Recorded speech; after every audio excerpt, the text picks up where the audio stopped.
people are saying all sorts of things. We didn't follow due diligence and so on. Yet those people, I'm not sure whether they really know the processes we follow here.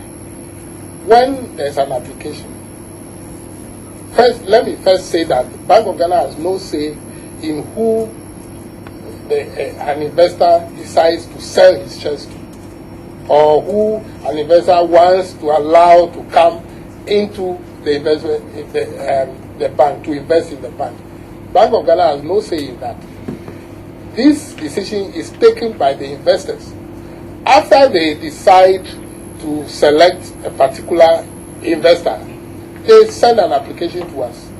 Then we do our due diligence and decide on whether to approve or not. Our approval is merely regulatory. It doesn't depend upon whether the transaction is profitable or not. That is not our role. Our role is regulatory. We have to make sure that all the regulatory processes are followed.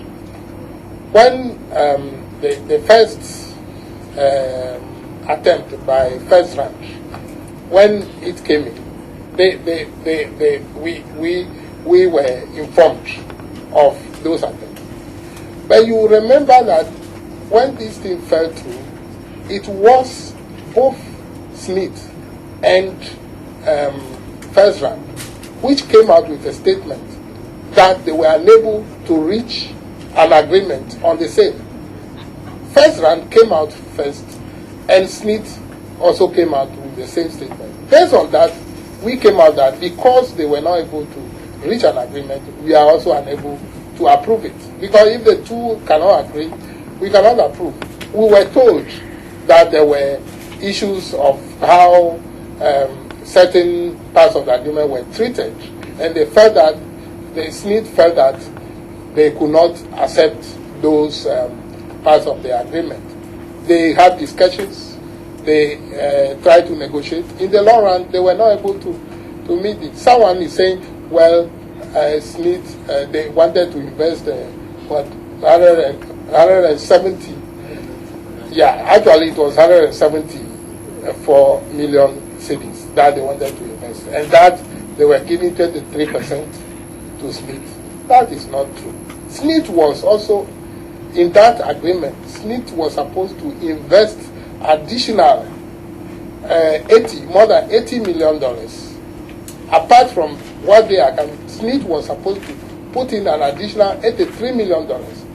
So the 23% did not reflect just what First Round was putting in, but in addition, Smith was supposed to put in that additional more than 80 million cedis. 80 million cedis. That is how they were able to get the 23%, or in total, both Smith and SIC 25%. In the when the deal fell through, Smith said they were reopening the bid. They offered First Round the opportunity to rebid. By the close of the time they put in the rebid, I was told they had 3 bids, and out of the 3 bids, one withdrew, and the other one could not meet the deadline.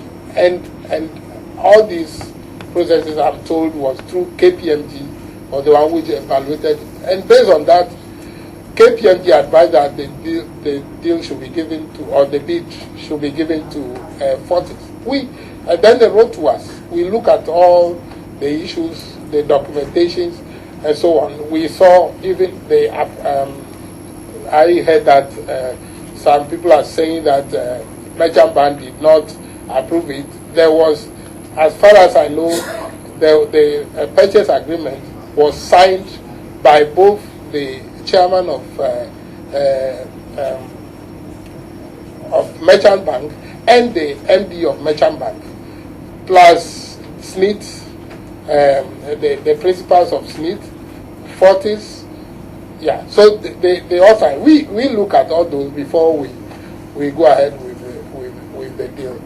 And about due diligence, if you can inquire this from any of the banks. When we get requests for approvals, it may be request for someone to be on the board, directors.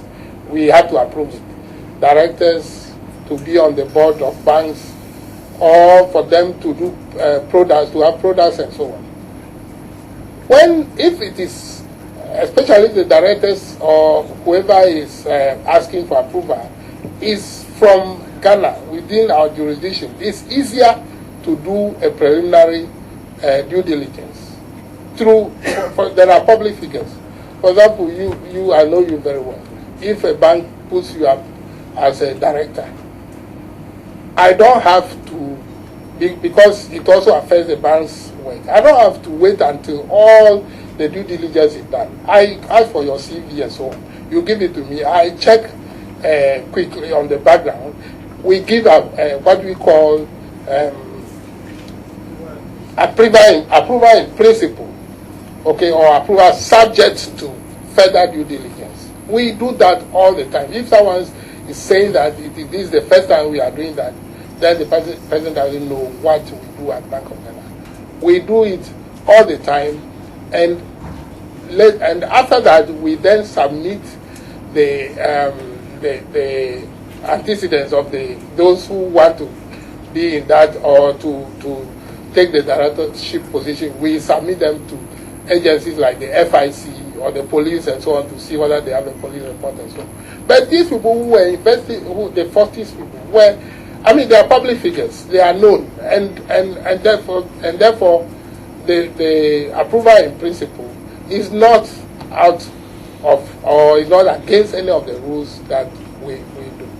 After doing that, we submitted for further due diligence, and that is what we've always been doing. So I don't see why, if you don't understand this issue, you would not even come and ask our head of banking supervision for explanation on some of these issues. And another issue I hear is the bank is only Fortiz is only capitalizing 5 million. How can a 5 million capital institutions acquire a big bank like that? I mean, we should understand what is a special purpose vehicle. It is done everywhere. If there are a number of people who want to come together to do an investment, pool resources together, they can form a special purpose vehicle. Once that company is properly registered, you can form a special purpose vehicle. That institution can be 6 months old, can be 1 year old. It is the people behind it, those who own that. They are the ones who are providing the funds for the investment in the bank, not that vehicle itself. And let me end by saying that I am really disappointed also in not all of you. I saw my picture on the front page, and under it is a scam.